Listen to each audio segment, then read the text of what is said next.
Bismillahirrahmanirrahim. Assalamualaikum warahmatullahi wabarakatuh. Salam sejahtera dan selamat pagi kepada semua penonton yang dikasihi lagi dihormati. Alhamdulillahirabbil alamin wassalatu wassalamu ala asyrafil anbiya'i wal mursalin wa ala alihi wa sahbihi ajmain. Rabbi shrah li sadri wa yassir li amri wahlul 'uqdatam min lisani yafqahu qawli. Amin. Bersyukur kita kehadrat Ilahi atas nikmat dan kurnianya dapat kita bersama-sama dalam ruangan maya ini untuk bersiaran buat kesekian kalinya dalam program webinar Bicara Pemimpin Anjuran Pusat Pembangunan Latihan Institut Pendidikan Guru Malaysia. Para penonton dan pendengar yang dihormati, terlebih dahulu sebelum antan beralun tingkah, sebelum layar menyusur angin, marilah sama-sama kita mulakan bual bicara pada pagi ini dengan bacaan Ummul Kitab Al-Fatihah, dengan harapan segala yang kita usahakan ini mendapat barakah ilahi dan dapat dimanfaatkan bersama demi kecemerlangan organisasi yang kita sayangi lagi kasihi. Al-Fatihah.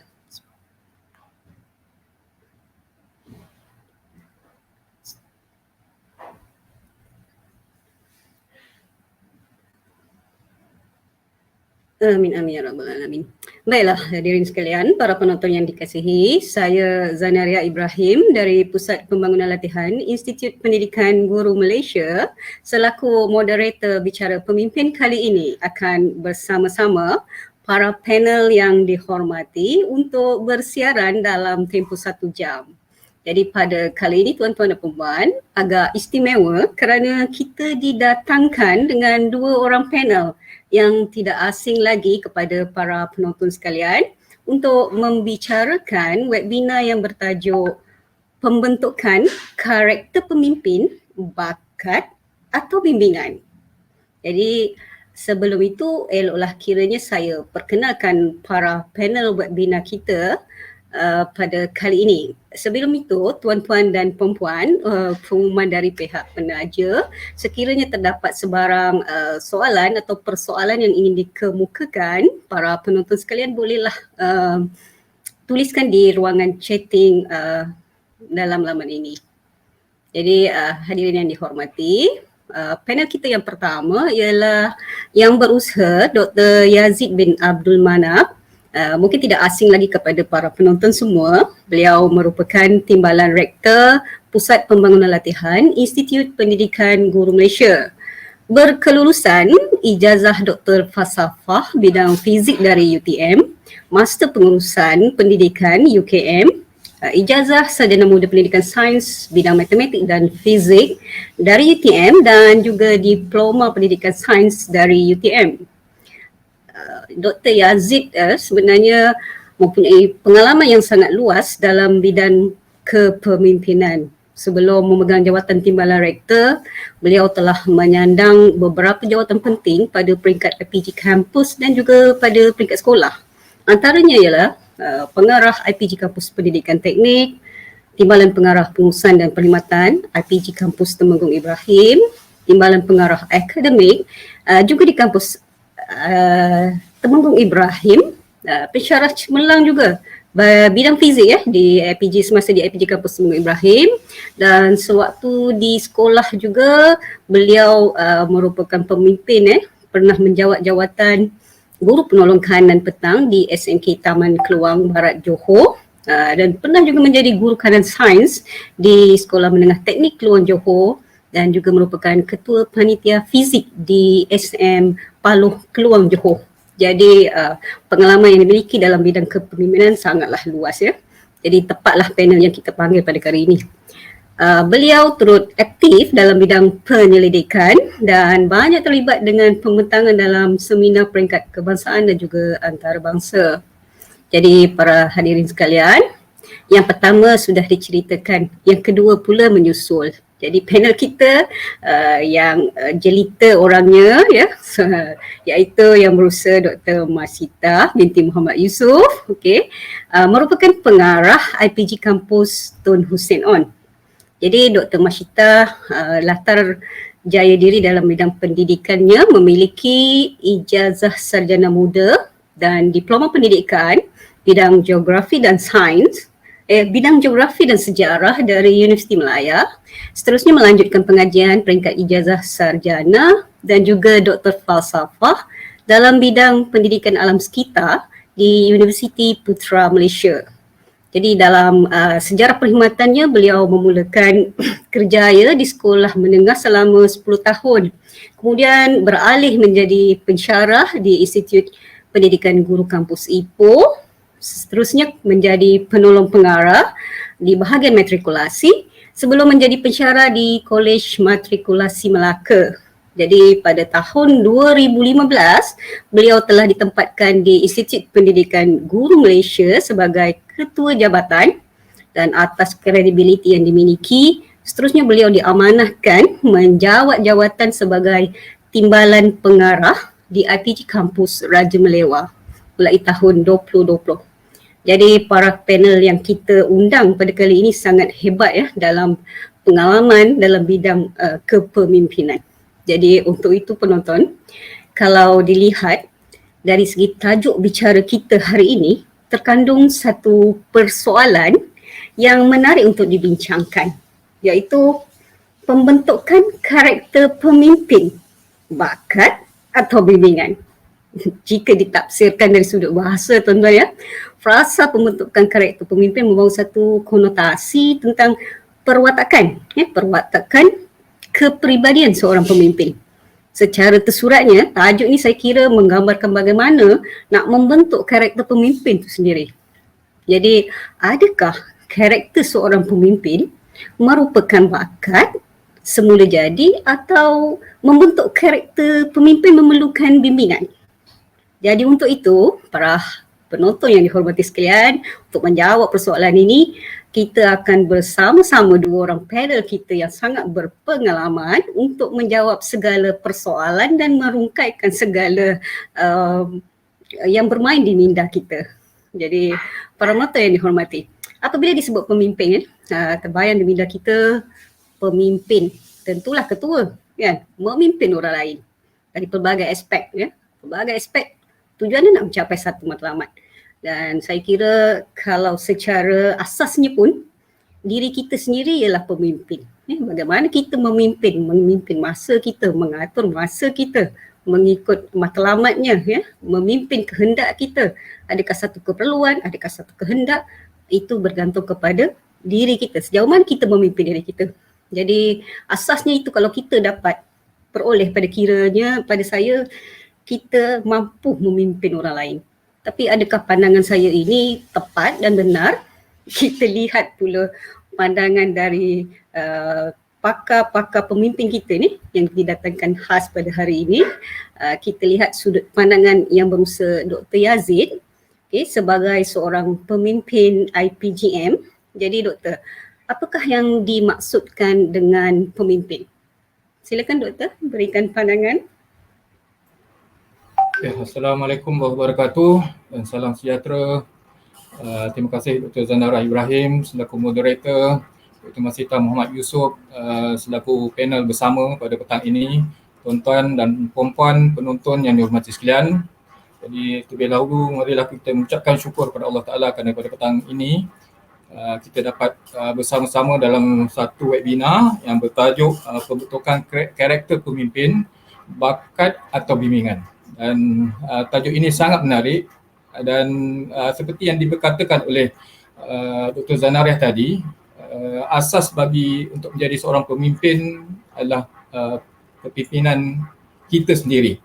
Jadi untuk menjawab soalan yang diutarakan oleh Dr. Zanarah tadi, jadi saya ingin utarakan beberapa soalan yang mungkin telah disebut oleh moderator kita pada tadi, iaitu apa maksud pimpin?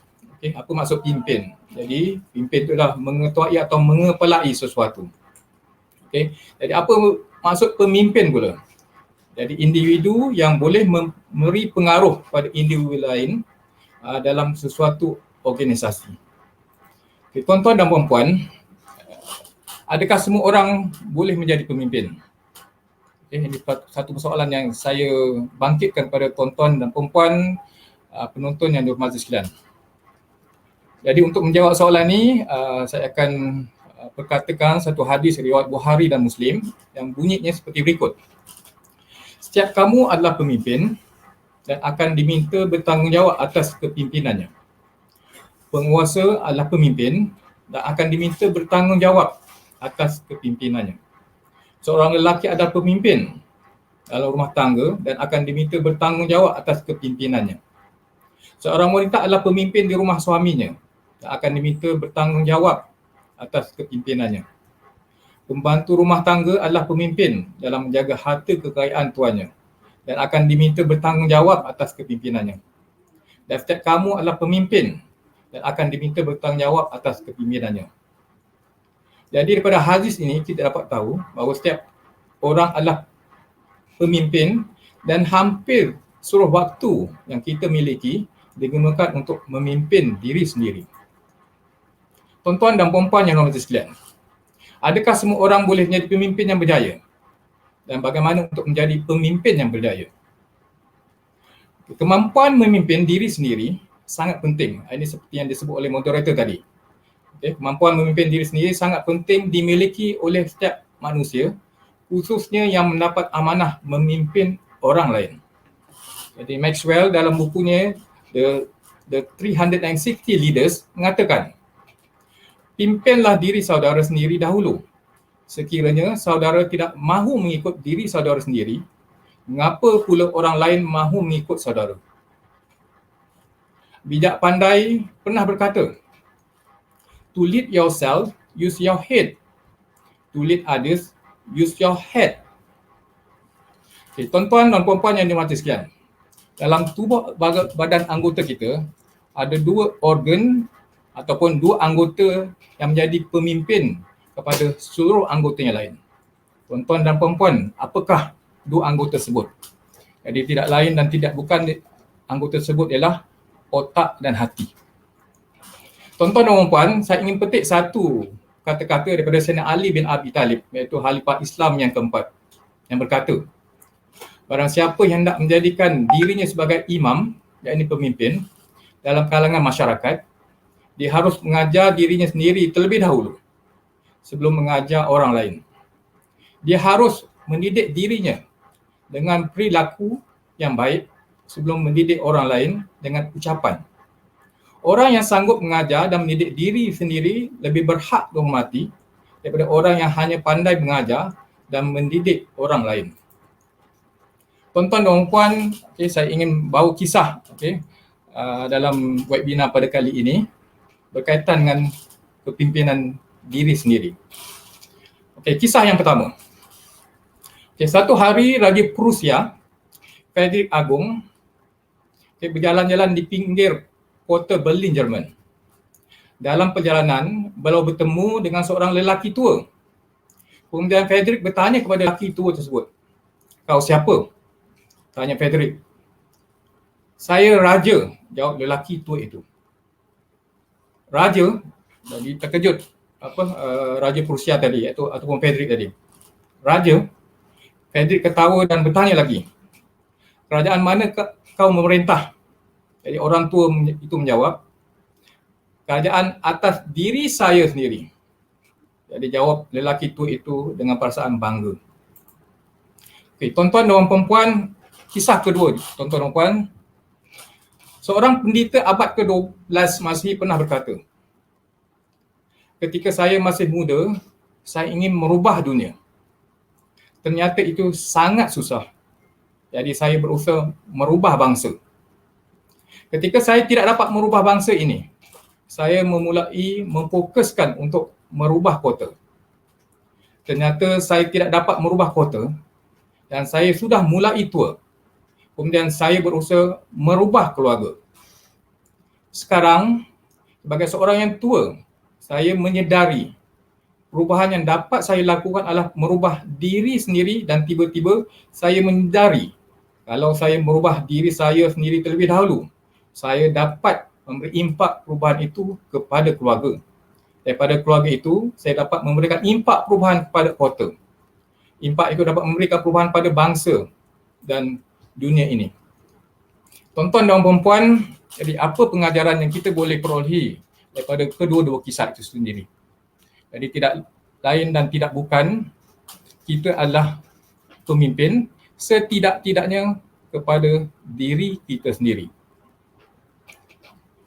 Adakah untuk menjadi pemimpin perlukan bakat semula jadi ataupun perlukan bimbingan seperti yang kita bicarakan pada kali ini? Pujangga ada mengatakan pemimpin tidak dilahirkan tapi dibentuk oleh suasana dan perubahan. Okey, saya bawa kisah ketiga tuan-tuan dan puan. Tahukah anda bagaimana Napoleon Bonaparte boleh menjadi panglima terkenal? Okay. Mari kita sama-sama hayati kisah ini. Okay. Ketika belajar di maktab tentera, Napoleon Bonaparte selalu dipermainkan oleh rakan-rakannya kerana tubuh badannya yang agak kecil. Yang beliau berasal dari Pulau Sisa, iaitu pulau yang dipandang tidak begitu penting oleh penduduk Perancis. Namun beliau berazam akan menunjukkan kepada rakan-rakannya bahawa beliau lebih baik daripada mereka. Jadi beliau telah bersungguh-sungguh belajar ilmu ketenteraan dan akhirnya menjadi panglima terkenal. Okey, tuan-tuan dan puan-puan, jadi kita dapat lihat daripada kisah tiga tadi, Napoleon Bonaparte, dengan ilmu seorang itu boleh menjadi panglima tentera yang hebat. Okay, saya bawakan kisah yang keempat, tuan-tuan dan puan. Abraham Lincoln pernah mengupas jagung bagi mengumpulkan wang untuk membeli buku The Life of Washington ketika berusia muda. Selepas membaca buku itu, pemikiran beliau mengenai kehidupan mula berubah. Lincoln berkata, saya tidak lagi mahu mencangkul, menanam, menyiram, mengupas jagung dan sebagainya. Beliau menginginkan kehidupan yang lebih sempurna. Orang tuanya bertanya, kamu mahu menjadi apa? Beliau menjawab dengan yakin, saya mahu menjadi Presiden Amerika Syarikat. Namun impiannya dipandang sinis oleh orang ramai.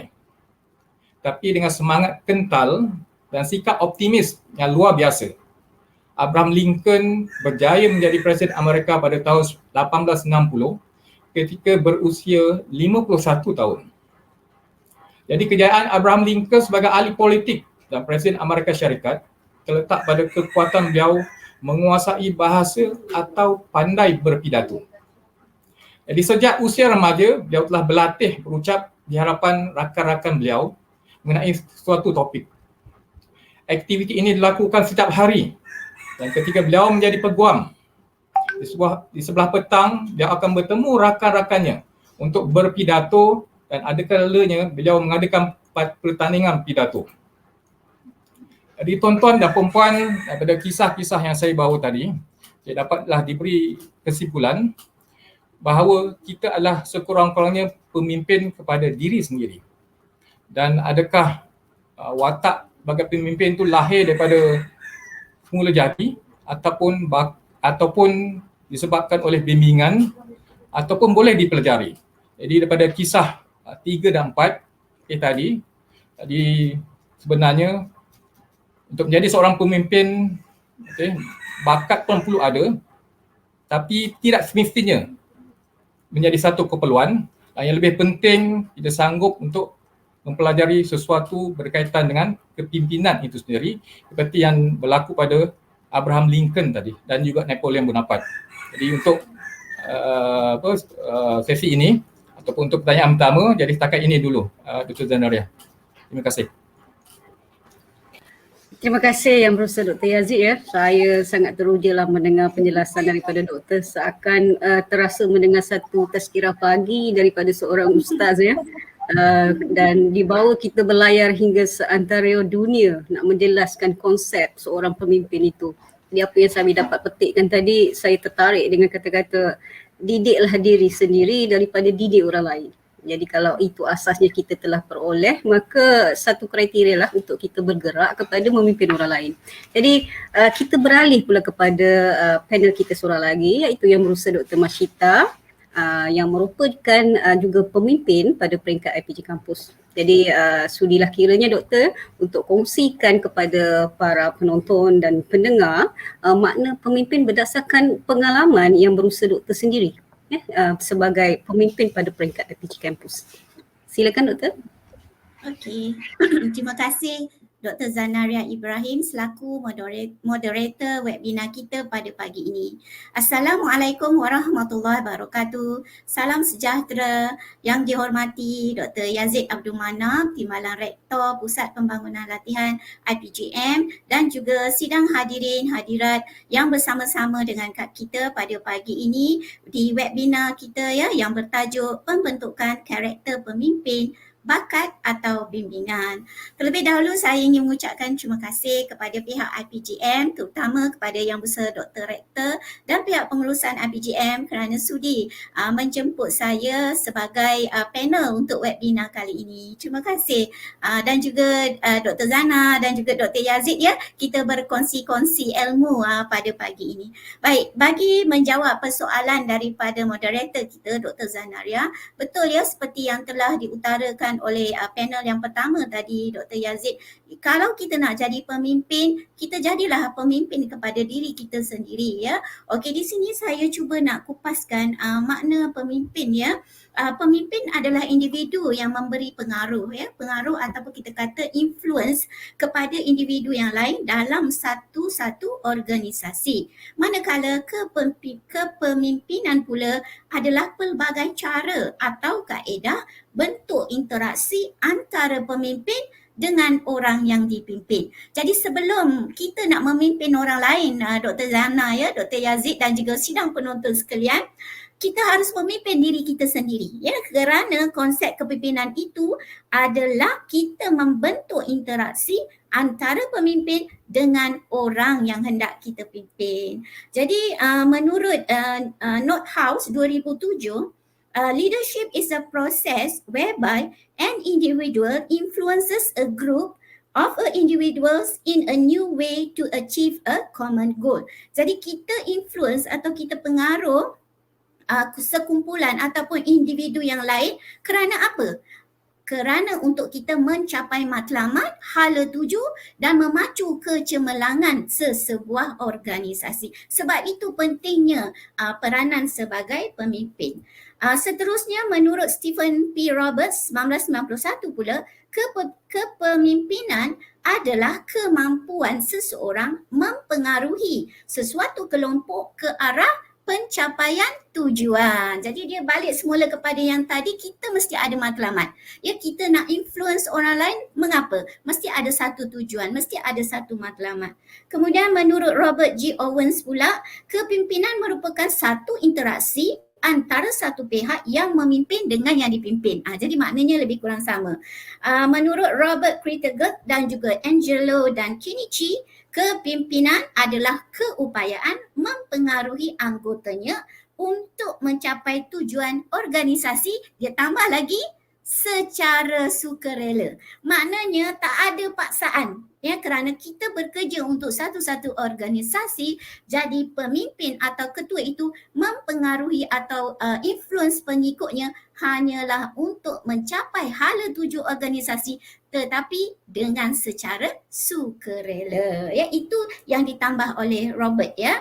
Kemudian menurut Imam Hadari Nawawi 2005, kepimpinan adalah kemampuan atau kecerdasan mendorong sejumlah orang, dua atau lebih, agar bekerjasama, kita dah ada teamwork di sini ya, bekerjasama dalam melaksanakan kegiatan-kegiatan yang terarah pada tujuan bersama. Jadi tujuan bersama, matlamat yang sama, goal yang sama, maksudnya kita di dalam satu-satu organisasi kita bekerja adalah untuk mencapai hala tuju, matlamat dan tujuan yang sama.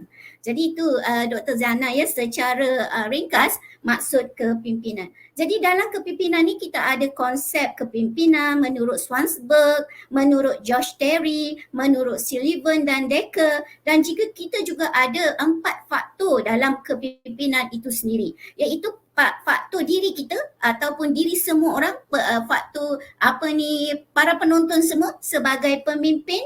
Kita perlu kenal diri kita sendiri ya. Kita kena tahu keupayaan diri kita, dan kita juga harus menetapkan kejayaan yang kita tentukan oleh pengikut kita atau subordinate kita dan bukan diri kita sendiri. Seterusnya, faktor yang kedua, kita perlu ada pengikut ya, dan faktor ketiga, kita perlu ada komunikasi. Komunikasi ni sangat penting ya Dr. Zana, Dr. Yazid, iaitu kita mesti ada komunikasi dua hala, two-way communication. Kalau satu hala sahaja tak jadilah ya, dan kita mesti ada communication yang bersifat verbal dan juga non-verbal. Dan yang keempat dalam faktor kepimpinan adalah situasi. Ya, jadi ada 4 perkara, iaitu pemimpin, pengikut, komunikasi dan juga situasi. Seterusnya, apakah peranan seorang pemimpin? Ya, seorang pemimpin itu membantu mencipta iklim sosial dalam organisasi, membantu ahli menetapkan prosedur kerja,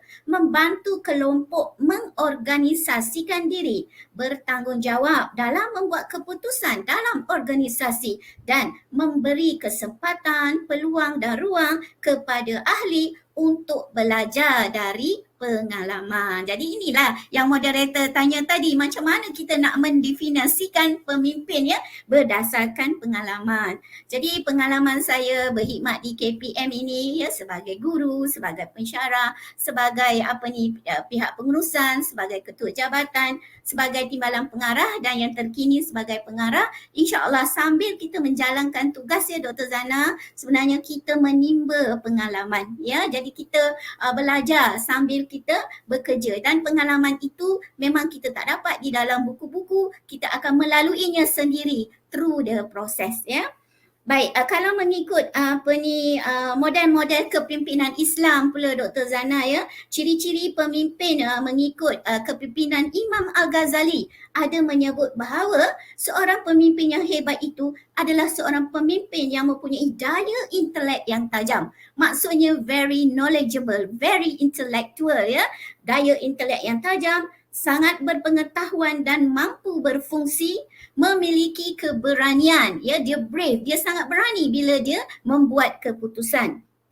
Seterusnya, bersifat sayangkan pengikut ya ataupun subordinat, jauh pandangan. Jadi sebagai seorang pemimpin, kita bukan saja perlu ada pandangan yang jauh, tetapi pandangan kita juga perlu luas. Maksudnya luas pandangan, selalu kita kata apa? Luas pandangan, jauh perjalanan. Tapi sebagai seorang pemimpin, kita bukan saja perlu ada pandangan yang luas tetapi juga yang jauh. Maksudnya futuristic thinking.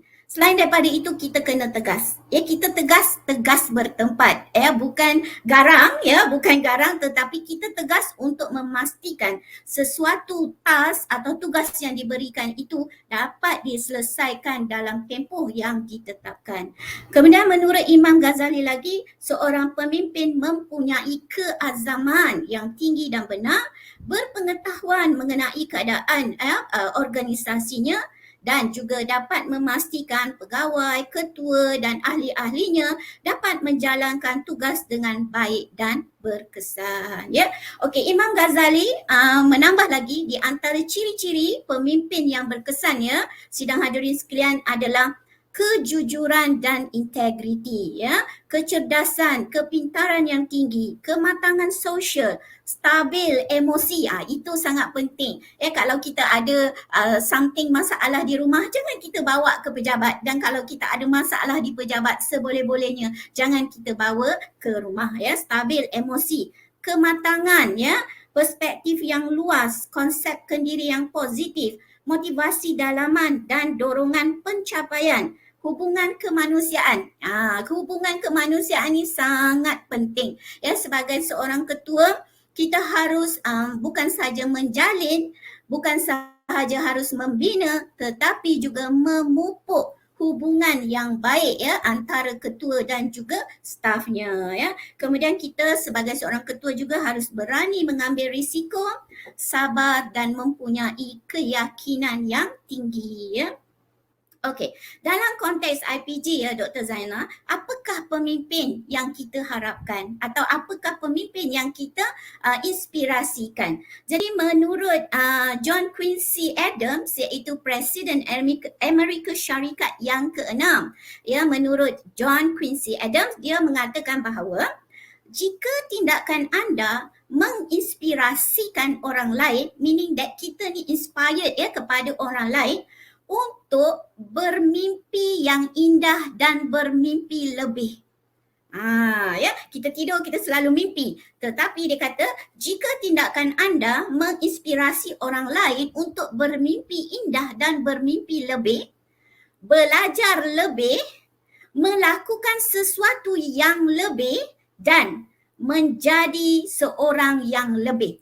Jadi ada perkataan lebih tu Dr. Zana. Maksudnya kita yang menginspirasi orang lain, yang membuatkan orang lain tu menjadi extraordinary. Extra ya. Extra mimpi, extra learners ya, extra action. Jadi apa lagi kata John Quincy ni? Anda adalah seorang pemimpin. Jadi maksudnya apabila kita menjadi ketua ni Dr. Zana ya dan juga Dr. Yazid ya di IPG campus lah sebagai contohnya, seorang ketua sama ada pengurusan tertinggi ataupun dalam kalangan ketua-ketua jabatan ataupun ketua unit, setiap hari memang kita pergi ke pejabat untuk kita menjalankan tugas. Semua orang menjalankan tugas. Tetapi kita perlu memasang niat, nawaitu kita ya sebelum kita bergerak ke tempat kerja tu, hari ini apa yang aku akan lakukan. So perkara yang kita nak lakukan tu mestilah bukan perkara yang rutin ya. Macam sekarang ni kita kata BAU, business as usual. Kalau kita datang hari ni, esok, lusa, hari Khamis, hari Jumaat, minggu depan, bulan depan, tahun depan, kita datang setiap hari Dr. Zana, kita buat kerja yang sama saja. Mestilah kita rasa bosan. Dan apa sebenarnya contribution kita kepada organisasi kita? Kan macam hari ni Dr. Zana dapat pengalaman baru jadi moderator untuk webinar. Saya dengan Dr. Yazid pula dapat pengalaman menjadi panel ya. Kita gunakan media platform untuk platform digital untuk kita bersiaran dengan para penonton kita. Jadi kita sudah melakukan sesuatu yang lebih itu. Maknanya kita sudah melakukan sesuatu yang extraordinary dalam kepimpinan kita. Itu menurut kata John Quincy Adams ya, Presiden yang ke-6 Amerika Syarikat. Okey, kita balik semula kepada Kementerian Pendidikan Malaysia ataupun dalam IPGM. Okey, kita sudah pun didedahkan dengan model Growth Oriented Training for Educational Leaders ataupun GOTD hasil daripada kajian oleh Tan Sri Hay 2007 iaitu mantan KPPM kita. Yang mana Tan Sri Hay telah mengatakan bahawa grade JUSA ya ataupun JUSA yang ke atas lah adalah seorang yang berwawasan dan mempunyai pemikiran holistik. Itu yang paling tinggi dalam KPM kita. Manakala grade DG54 pemikir strategi, DG52 peneraju perubahan, DG48 pembimbing dan mentor, 44 penggerak dan DG41 adalah pelaksana. So saya nak ambil yang paling tinggi tu Dr. Zana, iaitu pemikir holistik. Sebenarnya di IPG kita perlu lahirkan lebih ramai pemimpin yang holistik. Ya. Okey, apa maksud pemimpin holistik? Iaitu whole bermaksud seluruh atau sepenuhnya atau keseluruhannya.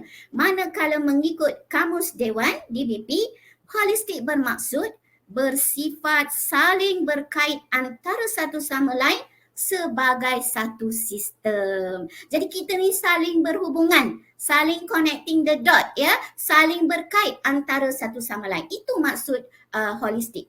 Jadi apakah pendekatan holistik yang kita perlu bawa di institusi kita, di sekolah, di PPD, di JPN maupun di IPG?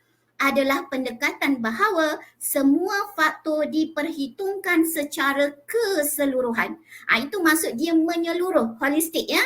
saling bergantungan antara satu sama lain untuk kepentingan semua dalam pengurusan dan kepimpinan hal yang berhubungan antara kepimpinan situasional dengan motivasi, analisis transisi, sistem kawalan kuasa, pembangunan organisasi dan juga pengurusan perubahan ataupun change management, ya. Jadi di sini kalau ada sedikit masa lagi Dr. Zana, ya, saya ingin kemukakan ada dua model tentang kepimpinan holistik, ya. Model yang pertama adalah kepimpinan holistik Scott A. Quattro tahun 2007 yang mengatakan dalam kepimpinan holistik ni ada 4 domain, ya, ada 4 domain. Domain yang pertama adalah domain analytical dan keempat-empat domain ni dia saling bergantungan, ya. Hadirin sekalian, ya, dia bukan stand alone. Dia mesti saling berhubungan dan saling kebergantungan. Iaitu domain analytical, domain conceptual, domain emosi dan akhir sekali tentulah domain spiritual ataupun kerohanian, ya, keimanan, keikhlasan, kejujuran tu semua. Jadi menurut Scott A. Quattro ini keempat-empat, ya, bagaimana kita nak melahirkan perilaku ataupun kita kata tingkah laku seorang pemimpin, keterampilan seorang pemimpin berdasarkan 4 domain ini. Kalau dia mempunyai domain analytical, dia boleh mengelola kompleksiti, ya, pemimpin yang boleh mentafsir fikiran orang lain, pemimpin yang ada ketegasan. Kalau seorang pemimpin itu memiliki domain konseptual, dia seorang yang analisis kualitatif, dia seorang yang kreativiti dan inovatif, dan dia seorang yang ingin sentiasa belajar, ya, ingin sentiasa menuntut ilmu. Dan bagi domain emosional, keterampilan yang utama bagi pemimpin ini adalah komunikasi persuasif, pemahaman empati. Empati sangat penting, ya, Dr. Zana dan juga hadirin sekalian, kerana kita berada di tempat orang lain. Kita bukan mementingkan diri kita, kita bukan fikir hal kita, kita bukan fikir masalah kita, kita empati. Kita cuba berada di tempat orang lain. Dan juga pemantauan diri. Manakala bagi domain kerohanian sudah tentulah integriti, refleksi diri dan juga berfikir secara mediatif. Itu model kepimpinan holistik menurut Scott A. Quattro. Dan yang akhir sekali, satu lagi model, saya cuba cepatkan sikit, ya, Dr. Zana, adalah menurut James L.C. Taggart. James L.C. Taggart ini 2011 menyatakan kepimpinan holistik terbentuk atas dasar pemikiran bahawa setiap daripada kita harus berusaha keras. Jadi kita mesti kita punya extra effort untuk kita buat sesuatu kerja untuk menjadi individu yang seimbang, mampu serta elektif menggunakan 4 komponen prinsip. Okey, kalau Scott tadi dia ada 4 domain.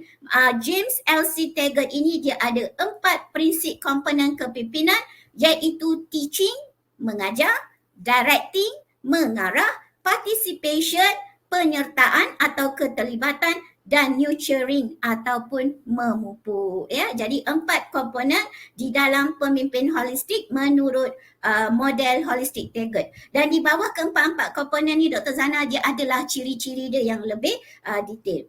Dan akhir sekali menurut James Taggart, leaders need to create a safe space to foster collaborative inquiry, creativity dan innovation, ya.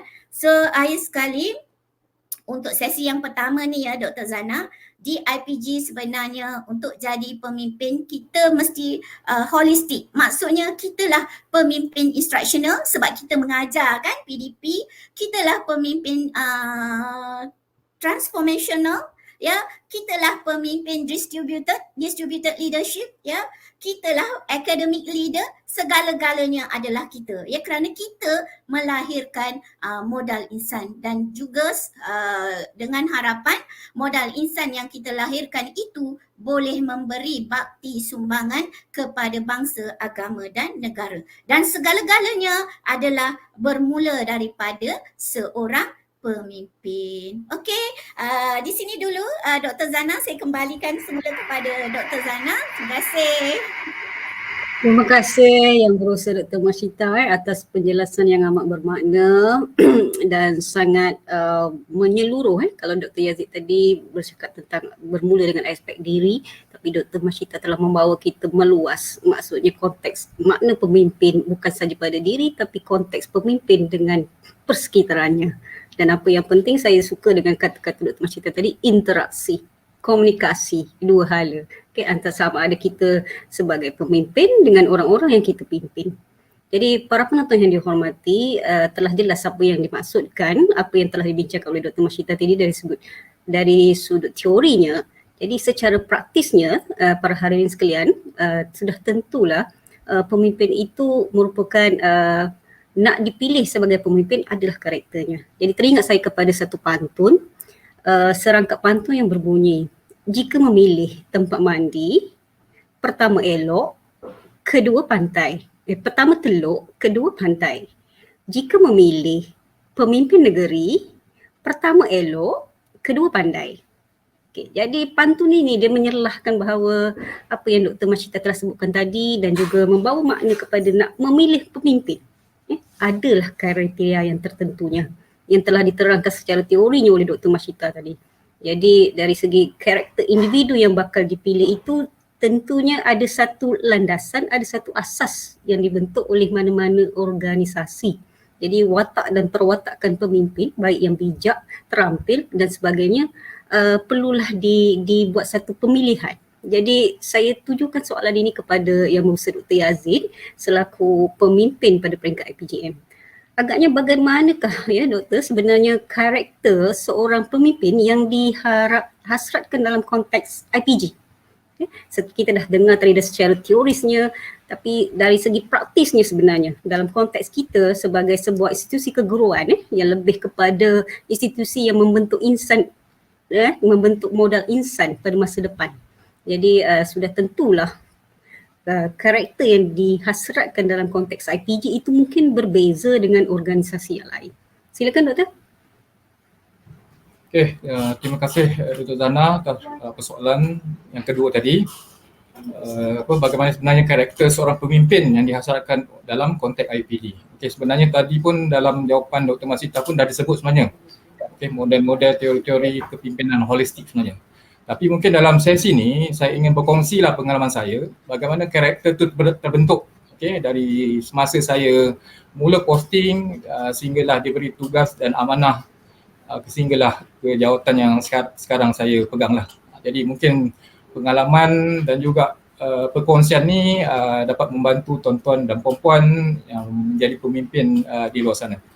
Okey, tuan-tuan dan puan, sebelum saya menjawab soalan ni, okey, saya ingin mengajak para penonton untuk mengikuti kisah hidup Rasulullah SAW, iaitu ketika baginda masih kecil dan selepas Allah mewajibkan solat 5 waktu pada umat Rasulullah SAW. Jadi daripada kisah ni banyak pengajaran yang kita boleh peroleh daripada kisah tersebut. Okey, saya ingin lontarkan persoalan pada tuan-tuan dan puan-puan para penonton. Siapa sebenarnya pemimpin unggul di dunia ini? Saya percaya tuan-tuan dan puan-puan dapat menjawabnya. Okay, tidak lain dan tidak bukan adalah baginda Rasulullah SAW. Okay, walaupun memang kita tahu Allah telah merancang untuk baginda dilantik sebagai Rasul yang terakhir dan juga pemimpin umat akhir zaman. Tapi sebenarnya kalau kita lihat kisah sejarah Nabi Muhammad SAW, ada peristiwa-peristiwa atau proses-proses yang Allah Ta'ala didik untuk menjadi pemimpin di situ. Jadi kita hayati kisah tersebut. Okey, seperti yang kita sedia maklum, Rasulullah SAW adalah pemimpin yang boleh ditelaudani dan dicontohi yang relevan sepanjang zaman. Bukan semasa zaman baginda tapi sepanjang zaman. Rasulullah SAW adalah tokoh yang sangat ideal dan tiada tolak bandingnya. Baginda adalah tokoh yang ideal dari segi kepribadian, ilmunya, amalannya, ibadahnya, akhlaknya, kasih sayangnya, rumah tangganya dan seluruh kehidupannya. Jadi Rasulullah SAW ni ibarat matahari yang menerangi alam dan bulan yang menerangi malam. Dalam sejarah peradaban manusia, kepimpinan yang terbaik ialah kepimpinan Rasulullah SAW. Kepribadian baginda seperti berani, bijak, pemaaf, penyabar, bersifat rendah diri, pendirian teguh, tawakal merupakan magnet. Di sini saya gunakan istilah magnet. Magnet yang menarik umat manusia untuk mencontohi dan mengikut ajaran baginda. Jadi ciri-cirinya juga telah disebut oleh Dr. Masitah tadi dalam kupasan yang pertama tadi. Jadi baginda adalah pemimpin unggul kerana baginda berjaya memimpin hati manusia. Tadi saya ada sebut dalam persoalan pertama, dalam anggota tubuh badan manusia ada 2 anggota yang memimpin manusia. Iaitu hati dan juga otak. Jadi baginda berjaya memimpin hati manusia. Bagaimana Rasulullah SAW dididik menjadi pemimpin unggul oleh Allah Taala. Mari kita hayati kisah ini. Mungkin tuan-tuan dan puan-puan ada yang dah tahu, tapi cuba kita hayati dan ambil pengajaran daripada kisah ini. Sesungguhnya kelahiran dan kehidupan Rasulullah SAW adalah perancangan Allah Taala. Rasulullah SAW dilahirkan dalam keadaan yatim. Ayahnya Abdullah bin Abdul Muttalib wafat semasa baginda berusia 2 bulan di dalam kandungan ibunya, Siti Aminah. Sejak dari kecil hingga berumur 6 tahun, baginda dihantar ke pendalaman untuk diserahkan kepada ibu susuan. Sepanjang berada di pendalaman, baginda dibesarkan dalam suasana yang bebas dari kemungkaran atau dipelihara dari sebarang dosa dan maksiat. Baginda diasuh dan belajar mengembala kambing pada usia yang masih muda. Ada riwayat mengatakan baginda mengembala kambing sejak berusia 2 tahun. Tuan-tuan bayangkan ketika 2 tahun dah diajar mengembala kambing. Jadi pengembalaan dan penjagaan kambing mendedahkan baginda terhadap kepimpinan itu sendiri. Jadi apa aspek kepimpinan dalam pengembalaan dan penjagaan kambing? Jadi di situ kita dapat lihat adanya pengawalan, adanya perancangan, ada tanggungjawab dan ada juga amanah. Ini seperti yang Dr. Masitah sebut tadi dalam teori kepimpinan tadi. Proses-proses dalam perancangan dan juga kepimpinan itu sendiri. Jadi kalau kita baca sejarah nabi-nabi yang terdahulu, kebanyakan nabi-nabi yang terdahulu pun hidup dia ketika muda adalah mengembala kambing. Jadi ada hikmah di sebalik mengembala kambing itu sendiri.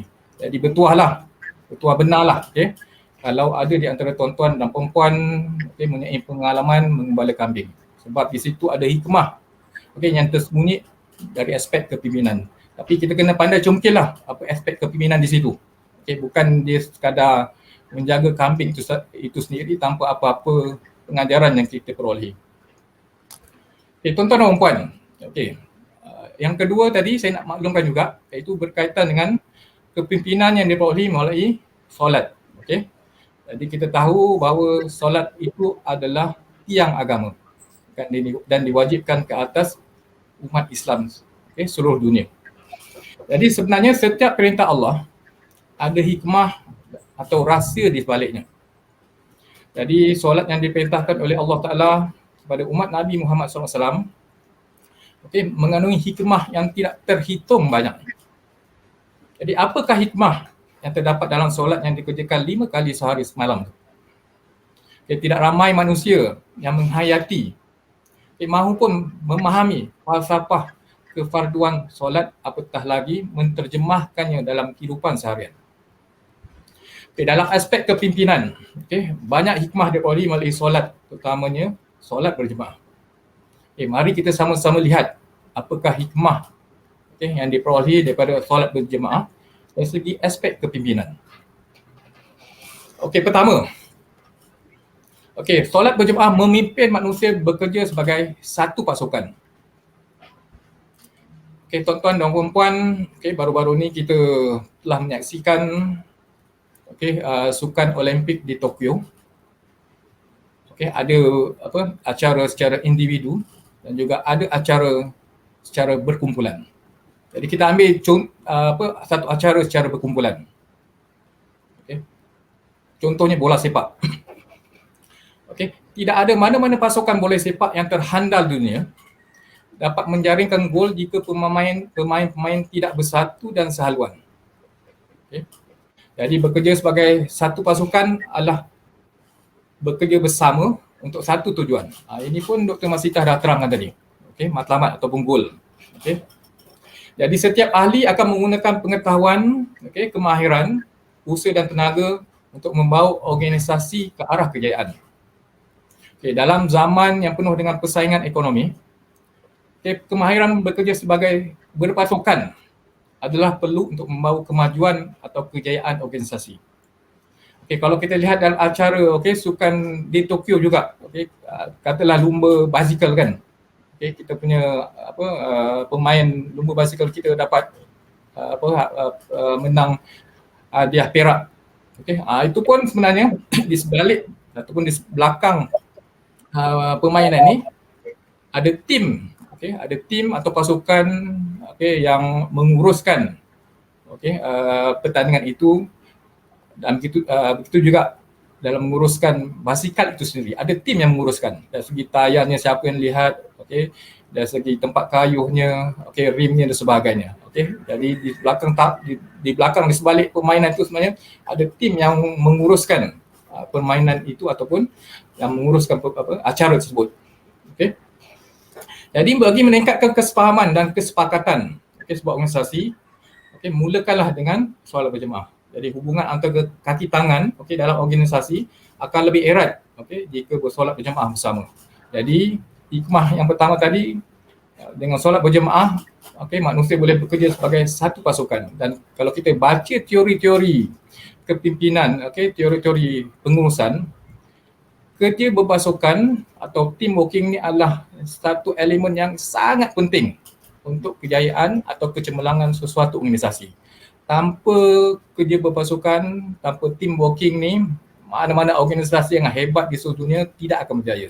Tuan-tuan perhatikanlah kejayaan organisasi yang hebat di dunia pada ketika ini.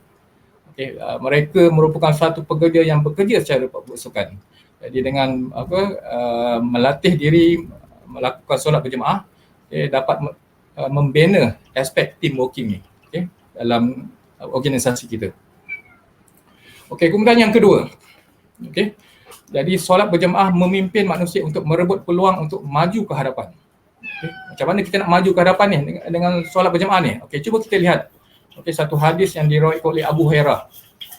Apabila Rasulullah SAW berkata, apabila manusia tahu betapa besarnya pahala yang orang yang melaungkan azan dan bersolat di barisan pertama, pasti mereka berebut-rebut dengan mengadakan undian sekiranya terpaksa melakukan begitu. Jadi kita dapat lihat sendiri, muazzin yang melakukan azan, dia punya pahala sangat-sangat besar. Itu juga mereka yang berada dalam barisan pertama solat berjemaah, pun pahalanya sangat besar. Jadi di sini solat berjemaah sebenarnya mendidik ataupun memimpin manusia untuk merebut peluang untuk maju ke hadapan. Ini disebut dalam hadis baginda SAW tadi. Kemudian yang ketiga, di situ Allah Ta'ala ajar untuk menjadi imam misi dalam kalangan mereka yang benar-benar layak. Layak dari segi bacaannya, layak dari segi peribadinya dan sebagainya. Bukan sebarang orang boleh jadi imam. Layak dari segi tutur kata, bacaannya sebagainya. Tidak semua orang boleh jadi imam. Mungkin kalau kita jadi imam masa PKP ni, imam kepada ahli keluarga kita. Itu satu latihan sebenarnya. Kemudian dalam konsep berjemaah juga, imam boleh ditegur jika berlaku kesilapan. Jika imam tersilap baca surah, tersilap bila bilangan rakaat, makmum boleh tegur. Ini konsep kepimpinan. Jadi begitu juga kalau di luar sana. Kalau pengurusi, CEO atau pemimpin buat kesilapan, sebenarnya kalau ikut konsep dalam Islam, sebenarnya boleh tegur. Tapi tegur dengan cara yang hikmah lah. Bukan cara yang boleh mengaibkan pemimpin tersebut. Jadi kena cara yang sangat hikmah. Ini kena belajar lah. Hikmah ni satu aspek, satu skill atau satu seni yang kena pelajari. Kemudian yang kelima, kepercayaan yang tinggi terhadap makmum. Okey, kalau kita lihat dalam solat berjemaah, imam dia tak akan toleh ke belakang. Okey, semasa solat itu dijalankan. Dia tak akan toleh. Okey, sama ada makmum ikut ataupun tidak. Okey, yang pasti makmum akan ikut apa tingkah laku amalan dalam solat berjemaah yang diketuai oleh imam tersebut. Inilah konsep kepimpinan yang kita boleh bawa di dalam organisasi kita. Okay. Jadi imam tetap yakin, dalam solat berjemaah tadi imam tetap yakin makmum akan ikut segala perbuatan imam dengan baik daripada mula takbiratul ihram sampailah memberi salam. Okay. Jadi tidak ada makmum yang melakukan sesuatu yang berlainan dari tingkah laku yang apa yang imam lakukan. Okay. Jadi ini salah satu perkara lah yang sangat penting dalam solat berjemaah ini. Kemudian seterusnya, solat berjemaah memimpin supaya taat pada pemimpin. Seperti yang saya sebutkan tadi, jadi solat berjemaah adalah satu amalan yang memimpin manusia supaya taat kepada pemimpin. Jadi solat berjemaah mementingkan kelurusan dan kerapatan barisan saf. Imam akan memastikan saf makmum lurus dan rapat. Saf yang lurus dan rapat melambangkan kesatuan, mengeratkan kasih sayang dan meningkatkan perpaduan. Inilah ciri-ciri yang elemen yang kita nak terapkan dalam organisasi kita. Bila ada perasaan kasih sayang, perpaduan dalam kalangan ahli-ahli organisasi, sudah tentu organisasi tersebut mudah untuk menuju kecemerlangan. Tapi kalau dalam organisasi tersebut tidak ada kasih sayang, saling bergaduh antara satu sama lain, saling bertengkar antara satu sama lain, pergaduhan sering berlaku, lemparan kata-kata yang menyakitkan akan berlaku, sudah tentu organisasi tersebut tidak akan berjaya. Seperti yang Dr. Masita sebut tadi ataupun Dr. Zanariah ada sebut tadi, salah satu elemen yang sangat penting adalah komunikasi. Ini pun komunikasi adalah satu skill atau kemahiran yang perlu dipelajari oleh pemimpin. Macam mana kita nak tackle, kita nak mempengaruhi pengikut kita supaya apa yang kita arahkan ataupun apa yang kita beritahu dia, nasihat kepada dia, beri motivasi pada dia akan ikut apa yang kita utarakan tadi. Jadi itu antara beberapa perkara yang sebenarnya banyak lagi yang kita boleh perolehi melalui solat berjemaah, dan kalau kita pandai terjemahkan dalam organisasi kita, sudah tentu organisasi kita juga akan cemerlang. Jadi tuan-tuan dan puan-puan, daripada kisah yang saya bawa tadi menunjukkan karakter ataupun watak sebagai pemimpin terbentuk melalui proses-proses yang dilalui dalam kehidupan seorang. Jadi di sini saya akan kongsikanlah macam mana karakter-karakter ataupun ciri-ciri kepimpinan saya perolehi sepanjang saya berkhidmat di bawah Kementerian Pendidikan Malaysia. Sama ada berada di sekolah, di pejabat pendidikan daerah, di Institut Pendidikan Guru ataupun di mana-mana sahaja kita ditempatkan. Sebenarnya bila kita diberi tugas dan tanggungjawab, sebenarnya itu akan memberi kita kematangan, kematangan atau mengayakan kita pengalaman. Jadi ilmu ini kita tak dapat perolehi daripada buku. Tapi bila kita melalui perkara tersebut, kita menjalani pengalaman tersebut, kita akan dapat ilmu tu. Yang kita panggil ilmu apa? Kalau bahasa orang putihnya ataupun ilmu tu kita panggil ilmu tesit, ilmu tesit atau ilmu tidak formal. Ilmu tidak formal. Sebab itulah tuan-tuan dan puan-puan, Jabatan Perkhidmatan Awam dan juga Kementerian Pendidikan Malaysia memberi penekanan kepada pembelajaran sepanjang hayat. Sebab itulah kita dalam dasar sumber manusia, dasar latihan sumber manusia, kita semua guru-guru di Kementerian Pendidikan Malaysia kena menghadiri kursus sekurang-kurangnya 5 hari setahun. Jadi untuk dapatkan apa? Pengetahuan, kemahiran dan nilai. Jadi dengan ada pengetahuan, kemahiran dan nilai-nilai baru, kita boleh terjemahkan kepada kerja buat kita, dan kerja buat kita akan lebih produktif ke arah menuju kecemerlangan. Tuan-tuan dan puan, berbalik pada persoalan yang Dr. Zana bangkitkan tadi, pemimpin macam mana yang dihasratkan di IPG ni. Mula-mula kita kena lihat visi IPG itu sendiri. Okey, jadi visi IPG dengan visi sekolah berbeza. Okey, sekolah untuk melahirkan pelajar yang menjadi atau kemenjadian pelajar diutamakan. Okey, di IPG kemenjadian guru pelatih. Macam mana kita nak bentuk guru pelatih supaya kompeten dan berjiwa pendidik. Itu visi yang agak berbeza. Okey, di Institut Pendidikan Guru dan juga di sekolah. Dan kita juga kena tahu, okey, di bawah transformasi IPG Institut Pendidikan Guru 2016 hingga 2025, okey, menyasarkan 3 perkara hala tuju utama, iaitu kecemerlangan dalam PDPC, okey, kecemerlangan dalam pengajaran dan pembelajaran dan pemudahcaraan, dan juga kepada kecemerlangan perkhidmatan dan penglibatan, dan juga kecemerlangan dalam penyelidikan dan inovasi. Ini 3 komponen penting, okey, yang perlu ada bagi seorang pemimpin, okey, di Institut Pendidikan Guru. Okay, tuan-tuan dan puan-puan yang dihormati sekalian, okay, sebelum saya mengupas pengalaman saya melalui pengalaman di sekolah dan sebagainya, saya ingin bertanya kepada tuan-tuan dan puan-puan, okay, apakah karakter pemimpin IPG?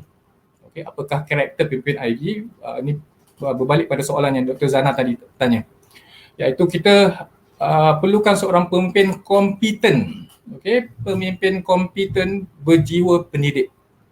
Okey, kalau guru pelatih tadi kita nak menghasilkan guru pelatih berjiwa pendidik. Jadi kalau di tahap pengurusan dan kepimpinan, kita nak pemimpin kompeten tapi ada jiwa pendidik. Jadi untuk yang berjiwa pendidik, saya rasa pengalaman mengajar di sekolah, okey, akan membantu. Okay, supaya elemen-elemen tersebut ada dalam diri seseorang yang menjadi cikgu tersebutlah. Okay. Jadi apa maksud kompeten itu sendiri? Okay.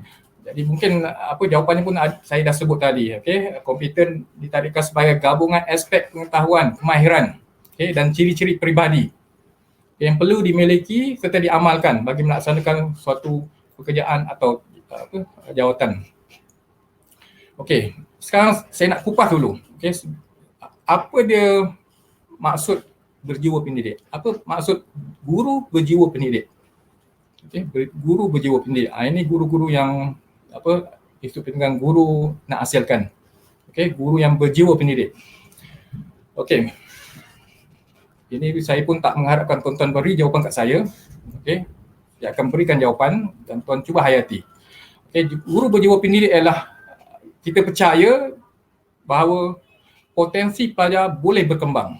Itu antara ciri-ciri guru berjiwa pendidik. Kita yakin bahawa potensi pelajar boleh berkembang. Kalau kita hayati falsafah pendidikan kebangsaan, ada disebutkan potensi murid. Okay, dari segi Jerry, ingat tak? Jasmani, emosi, rohani dan intelek. Okay, itu ialah antara potensi yang kita nak kembangkan, okay, dalam kalangan pelajar-pelajar. Okay. Jadi kita taklah percaya bahawa pelajar ataupun potensi pelajar boleh dikembangkan. Jadi ada 3 ciri guru berjiwa pendidik. Okey, pertama kita kena percaya bahawa murid memiliki martabat kemanusiaan. Ini ciri-ciri guru berjiwa pendidik. Pertama, dia percaya murid memiliki martabat kemanusiaan. Yang kedua, okey, murid berpotensi berkembang. Dan kepercayaan ketiga ialah murid boleh dididik. Okay. Jadi apakah maksud memiliki martabat kemanusiaan? Jadi kalau kita lihat martabat kemanusiaan ini bermaksud lebih kepada harga diri dan maruah diri. Macam mana kita nak tingkatkan harga diri dan maruah diri pelajar-pelajar kita? Okey, jadi tidak lain dan tidak bukan melalui kemahiran, okey, literasi, numerasi, seperti kemahiran membaca, menulis, mengira, akan mengangkat diri dan maruah pelajar-pelajar. Okay. Begitu juga, kita jangan lupa juga untuk penerapan nilai dan adab. Okay. Harga diri dan maruah pelajar akan dipertingkatkan lagi. Itulah maksud martabat kemanusiaan. Okay. Kita kena percaya harga diri, maruah diri pelajar-pelajar boleh dipertingkatkan melalui kemahiran-kemahiran yang saya telah sebutkan tadi. Kemahiran literasi, numerasi dan juga penerapan nilai dan adab. Okey, yang kedua tadi, murid ada potensi untuk berkembang. Jadi kita nak yakin, sebagai guru kita nak yakin bahawa setiap pelajar ada potensi untuk berkembang. Ini saya berdasarkan pada surah Al-Baqarah ayat 31, okey. Yang maksudnya, dan dia telah mengajarkan Nabi Adam akan segala nama benda-benda dan gunanya. Ini Allah nyatakan dalam Al-Quran. Okey. Bila Allah Ta'ala sebut kepada malaikat dia nak jadikan khalifah di muka bumi ini, okey, malaikat tidak menyokong, okey, apa yang disebut oleh Allah. Okey, kemudian Allah beritahu bila Nabi Adam diciptakan, bila Allah Ta'ala tanya kepada Nabi Adam tentang perkara-perkara yang wujud di hadapan di sekeliling Nabi Adam boleh menyebut semua perkara tersebut, dan malaikat pada ketika itu tercengang sebab Allah Ta'ala telah beri ilmu kepada Nabi Adam. Jadi pada ketika itu Nabi Adam boleh sebutlah nama-nama perkara-perkara yang berkaitan dengan yang dinampak ketika itu, pokok, sungai dan sebagainya. Jadi potensi inilah yang ada pada diri setiap pelajar kita.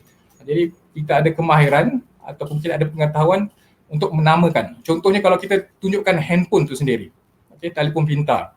Okey, bukan setakat kita boleh menamakan telefon pintar, okey, kita juga, okey, kalau kita tanya pelajar kita, dia juga boleh meneroka apa chip yang ada dalam telefon pintar tu, apa aplikasi yang ada dalam telefon pintar tu, sama ada Android ataupun sebagainya, dan apa aplikasi yang boleh digunakan, okey, dalam smartphone ataupun telefon pintar tersebut. Ini contoh macam mana kemampuan ataupun potensi untuk menamakan sesuatu. Bukan setakat menamakan, tapi boleh meneroka lagi apa yang ada pada nama tersebut. Macam contoh saya bawa tadi, telefon pintar. Okey. Kemudian yang ketiga, percaya dan yakin murid boleh belajar dan dididik. Okey, ini saya petik satu peribahasa Melayu. Belakang parang jika diasah akan tajam juga akhirnya. Jadi tidak ada manusia sebenarnya yang kita kata dungu atau bodoh dan sebagainya. Kalau kita baca sejarah, okey, manusia-manusia yang hebat, okey, yang satu ketikanya pada masa kecil ataupun pada zaman kanak-kanaknya dianggap dungu dan bodoh, tapi menjadi orang yang sangat hebat. Okey, menjadi orang yang sangat hebat. Ini dilakukan dengan berbagai-bagai faktor atau banyak faktor lah yang menyebabkan mereka boleh menjadi hebat.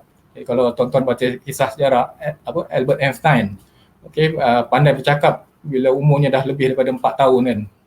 Kemudian Newton pun sama juga, dan juga yang mencipta lampu. Okey, yang mencipta lampu ni, okey, gurunya menganggap yang pelajar ini sangat bodoh. Okey, sangat bodoh. Tapi dia telah membuktikan, ibunya membuktikan bahawa anak dia tidak bodoh, dan akhirnya menjadi orang yang sangat ternama. Okey. Jadi tuan-tuan dan puan-puan, jika setiap guru ada kepercayaan ini, seperti yang saya sebut tadi, ada 3 perkara yang beliau miliki, maka guru tersebut dikatakan berjiwa pendidik. Okey. Saya ingin petik kata-kata Tan Sri Awang Had Saleh lah. Okey. Ini mungkin kata-kata ini kita boleh jadikan sebagai pedoman pengajaran, okey, tentang ciri guru yang unggul. Okey. Tapi saya minta izin dengan Dr. Zana dalam bahasa Inggeris, tak terjemah dalam bahasa Melayu. Okey. Jadi Tan Sri Awang Had Saleh beritahu apa? He has to be smartly dressed and speak like a gentleman. He should not use bad language to convey his anger. Ini ciri-ciri guru yang disebut oleh Tan Sri Awang Had Saleh. Jadi kalau kita baca ayati perkataan ni dalam bahasa Inggeris, sekali lagi diberi penekanan komunikasi di situ. Okay. Not use bad language. Okay. Jangan menggunakan bahasa yang tidak elok. Okay. Tuan-tuan dan puan-puan, okay, mungkin Dr. Masita dan Dr. Zanaria, ini saya nak bertanya lah pada Dr. Zanaria dulu. Adakah Dr. Zanaria pada masa ini sama dengan Cikgu Zanaria ketika mula-mula posting? Dr. Zana jawab. Jauh dah tu perjalanan tu, 26 tahun. Kalau tak berbeza dari segi karakter, body berbeza doktor. Yalah, dari segi memang adalah perubahannya doktor berlaku. Banyak perubahan berlaku dalam hidup saya tu doktor. Ya. Okey, terima kasih Dr. Zanaria. Okey, saya tujukan soalan yang sama pada Dr. Masita. Okey, adakah Dr. Okey, Masita yang mula-mula posting sama dengan Dr. Masita sekarang? Dr. Yazid, saya dah meninggalkan alam persekolahan last kali ialah 2004. 2004 apabila saya menyambung pelajaran dapat HLP di peringkat master. Lepas tu apabila saya tamat je master, saya dah ke IPG campus Ipoh.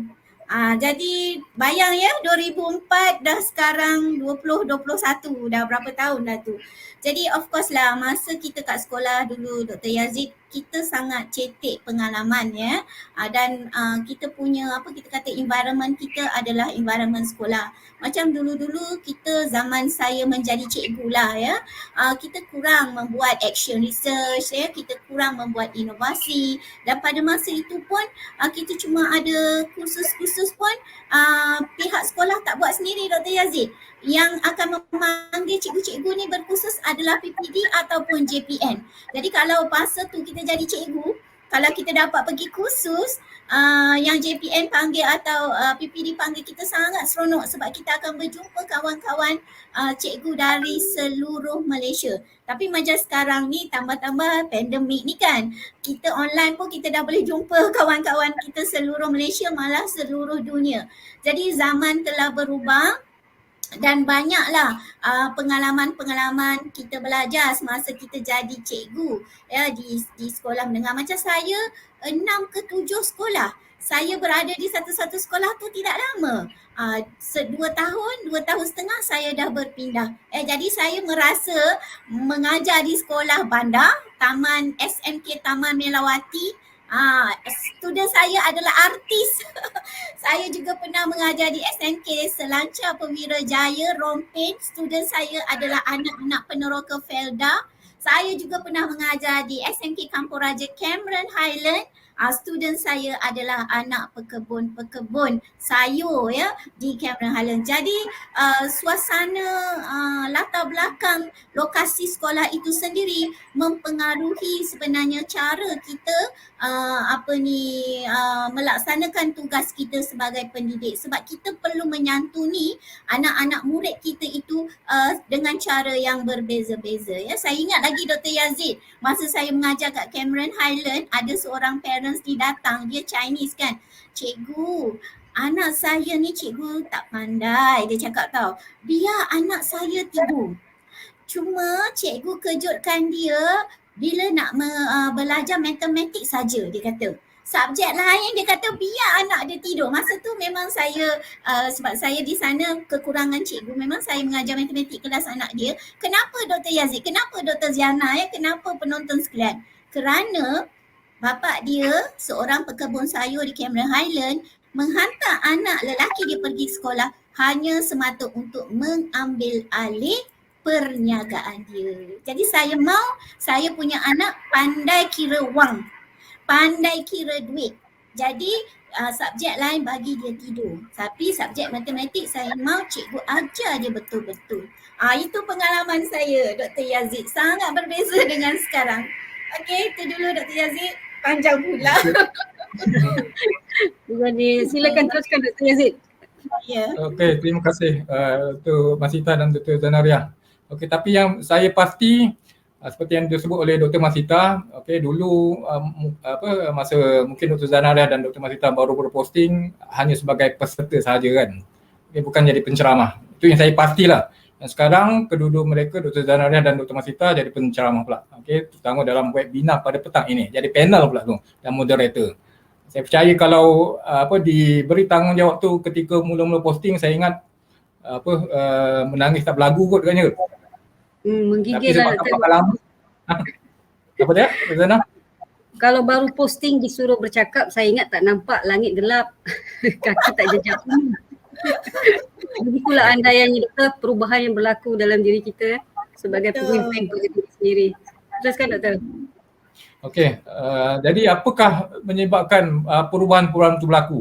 Okey, saya percaya satu lagi aspek yang berbeza dari segi keterampilan. Okey, keterampilan Dr. Masita dulu masa posting dengan sekarang saya rasa mesti berbeza dari segi dressing dan sebagainya. Itu juga dengan Dr. Zana. Okey, jadi pengalaman bertugas, okey, dan juga pembelajaran sepanjang hayat, okey, pembangunan operasional berterusan menjadikan kita lebih matang, okey, lebih berkemahiran, lebih berpengetahuan dan lebih berkebolehan. Okey, saya ambil contohlah, okey, saya ambil contoh diri saya sendirilah. Okey. Semasa saya mula-mula posting dulu. Okey, tahun 1990. Okey.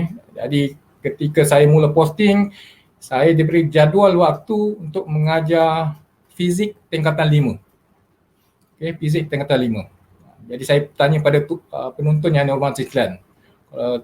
Penonton, jadi saya sanggup ke tak sanggup? Tapi saya percaya dan yakin, okay, mungkin ramai yang tak sanggup, ramai yang menolak. Sebab pertama ialah dari segi beban, sebab pelajar-pelajar itu akan mengambil pesaan. Okay.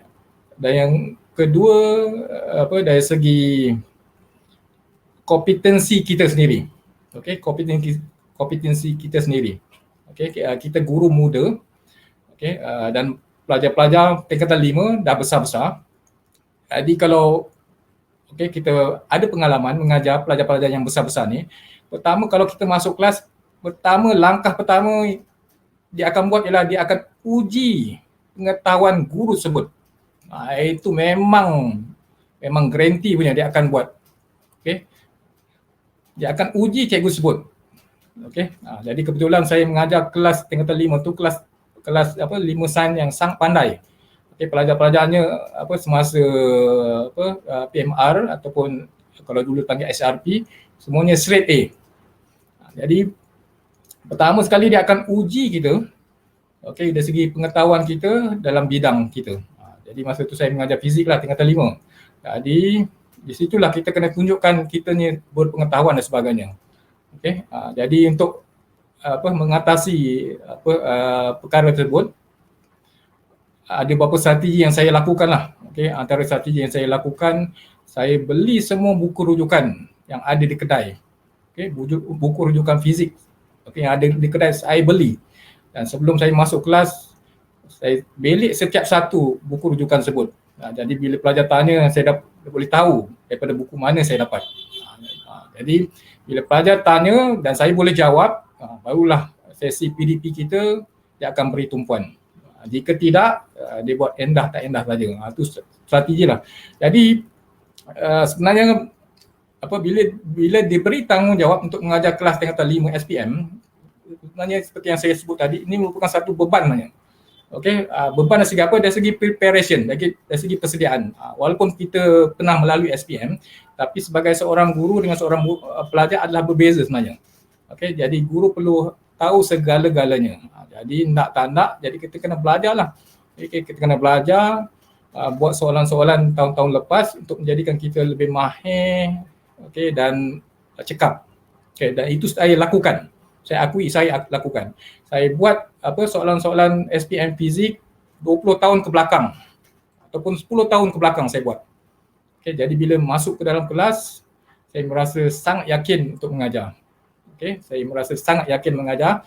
Dan pengalaman tersebut, pengalaman tersebut bila kita berketerampilan, berkemahiran, jadi murid sangat hormat pada kita, itu juga dengan community di luar sana. Okay. Jadi kalau ada ceramah-ceramah berkaitan dengan motivasi berkaitan SPM, biasanya saya akan dipanggil lah untuk bagi ceramah kepada pelajar tersebut. Tapi dia punya beban memang tak boleh nak nafikan. Okey, boleh dikatakan setiap hari tidur pukul 2, pukul 3 tu adalah satu perkara biasa untuk buat persiapan yang sangat rapi. Dan saya akan merasa takut kalau saya tak buat persiapan yang rapi bila masuk kelas. Jadi langkah pertama sebelum masuk kelas, persiapan rapi perlu saya lakukan. Okey, jadi itu menjadikan kita lebih matang dan lebih berkeyakinan. Okey. Dan itu sebenarnya membantu kita lah sebenarnya. Okey, membantu kita untuk mengejar kejayaan pada masa yang akan datang lah. Okey. seperti yang Dr. Zana sebut tadi, pengalaman itu sangat berharga untuk saya mohon pencerah cemerlang dalam bidang fizik sebenarnya. Okey.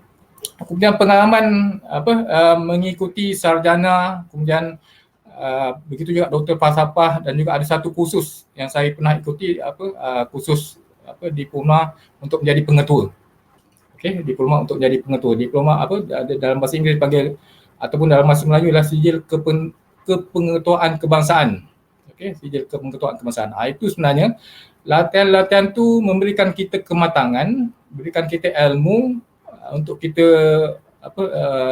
lebih berpengetahuan dalam aspek-aspek yang kita diberi tanggungjawab untuk mengurus atau memimpin. Okey.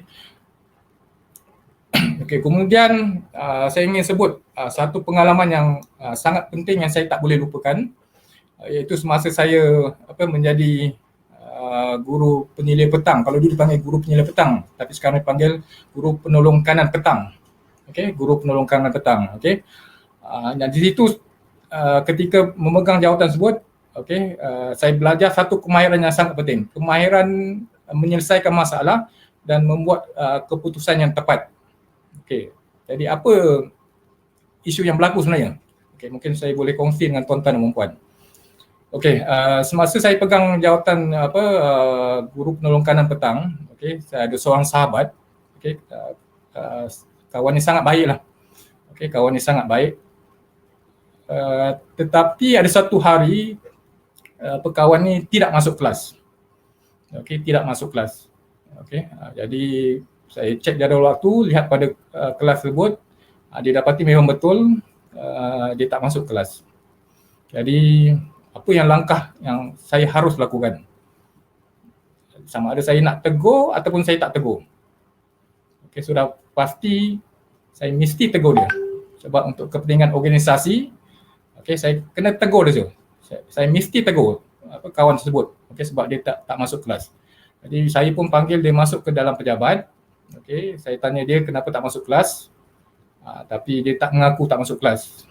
Okey, tapi saya tunjukkan bukti. Tadi saya baru lalu di kelas kelas dia, dapati tidak. Lepas tu muka dia terus merah padam. Okey, muka dia terus merah padam. Okey, sebenarnya ketika nak panggil dia masuk pejabat tu,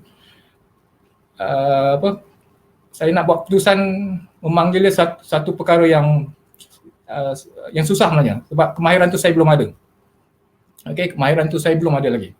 Jadi selepas saya panggil kawan saya tersebut dan saya luahkan kenapa tak masuk kelas dan perkara tersebut tak sepatutnya berlaku, saya dapat satu kemahiran, okey, menegur sesiapa ataupun membuat keputusan yang sangat penting, okey, untuk kepentingan organisasi. Di situ saya belajar satu kemahiran, okay, membuat keputusan dan menyelesaikan masalah untuk kepentingan organisasi.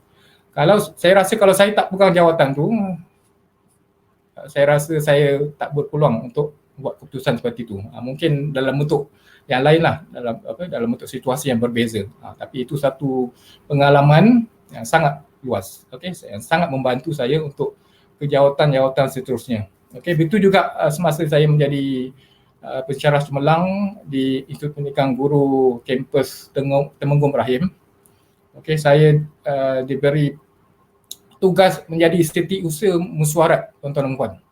Ketua Setiausaha Mesyuarat. Sudah tentu bila sebut Setiausaha Mesyuarat, tak lain dan tak bukan Dr. Zana, buat minit mesyuarat. Okey, buat minit mesyuarat. Okey, tuan-tuan bayangkan tuan-tuan bayangkan diri saya lah. Okey, background fizik, disuruh buat minit mesyuarat. Memang saya tak pandai. Okey, memang saya akui memang saya tak pandai. Jadi setiap kali mesyuarat saya terpaksa rakam, okey, rakam, dan bila balik saya dengar balik rakaman tersebut, barulah saya buat minit. Dan saya dengar berkali-kali baru minit mesyuarat tu dapat ditulis. Itu nak menunjukkan memang saya tak pandai untuk mencatatkan minit mesyuarat. Okey. Bila dah dengar rakaman tersebut, baru tahu mana isi penting, mana tak penting.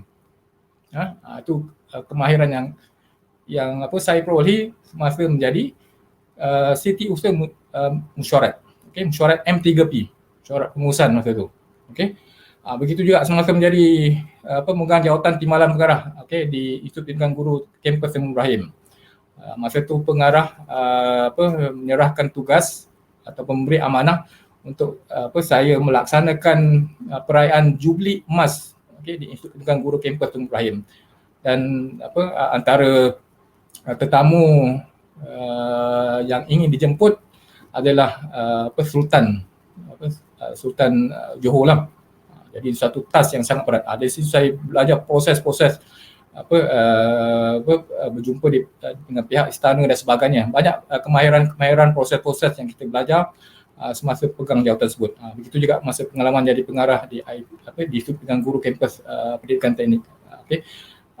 Kemahiran baru tersebut kita perolehi bila kita pegang sesuatu jawatan. Kita tak akan perolehi kalau kita tak pegang jawatan tersebut. Sebab itulah tuan-tuan dan perempuan, saya nasihatkan pada tuan-tuan dan perempuan guru-guru di luar sana, kalau diberi tugas dan tanggungjawab, sama ada tugas dan tanggungjawab tu kecil ataupun besar, kita kena terima dengan hati terbuka. Sebab kadang-kadang tugas dan tanggungjawab tu bila kita buat, kita akan melalui proses-proses pengalaman yang kita tak akan perolehi kalau kita tak lakukan tersebut. Jadi terima dengan hati terbuka. Dan satu lagi, bila kita sering diberikan tugas dan tanggungjawab oleh ketua jabatan, sebenarnya ketua jabatan kita tu memberi kepercayaan atau percaya penuh terhadap kemampuan dan kebolehan kita. Jadi jangan kita bersungut asyik diberi tugas dan tanggungjawab. Itu satu aspek yang kita kena terima hakikat. Kalau kita rajin, memang tugas tu akan selalu datang kepada kita. Jadi kita kena terima dengan hati terbuka. Kita kena terima dengan hati terbuka dan kita jangan merungut ataupun kita jangan menolak ataupun kita jangan mengeluh. Kita dah banyak tugas itulah ini dan sebagainya. Sebab bila sekali tuan-tuan jawab macam tu, ketua jabatan tidak akan mempercayai tuan-tuan dan perempuan lagi. Jadi tutur kata tu kena hati-hatilah sebelum dikeluarkan. Jadi kita kena bersikap positif setiap tugas dan tanggungjawab yang diberi amanah yang diberikan tu, sebenarnya ada hikmah, ada perkara-perkara yang ketua jabatan hendak kita belajar. Saya terima benda ni dengan perkara yang positif.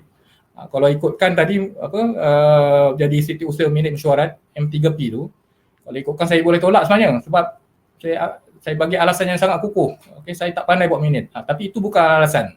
Tak pandai kena belajar. Jadi kita kena turunkan level kita kena bersikap terbuka untuk mempelajari macam mana nak buat minit mesyuarat dan sebagainya. Jadi kita kena terima dengan hati terbuka jika ketua jabatan kita memberikan tugas dan tanggungjawab. Sebenarnya perkara-perkara ini, tugas dan tanggungjawab, walaupun kita nampak kecil, tetapi dia memberikan impak yang besar terhadap kerjaya kita sebagai terutama sebagai seorang pemimpin pendidikan ataupun sebagai seorang guru itu sendiri. Jadi kita kena terima hakikat tersebut. Jadi tuan-tuan dan perempuan guru-guru di luar sana, bila diberikan tugas dan tanggungjawab, kita kena terima dengan hati terbuka. Dan kalau kita betul kita tak mampu, kita minta tolong dengan rakan-rakan kita untuk membantu. Tak salah sebenarnya, minta tolong rakan-rakan untuk membantu supaya apa yang dihajatkan, apa yang diharapkan daripada suatu projek ataupun aktiviti atau program tu dapat dilaksanakan dengan jayanya. Jadi saya rasa itu saja perkongsian untuk menjawab soalan yang kedua ni Dr. Zana. Jadi mungkin Dr. Masitah ada banyak perkara yang nak dikongsi dalam siri webinar ni. Jadi itu saja, saya serahkan kembali kepada Dr. Zanaria.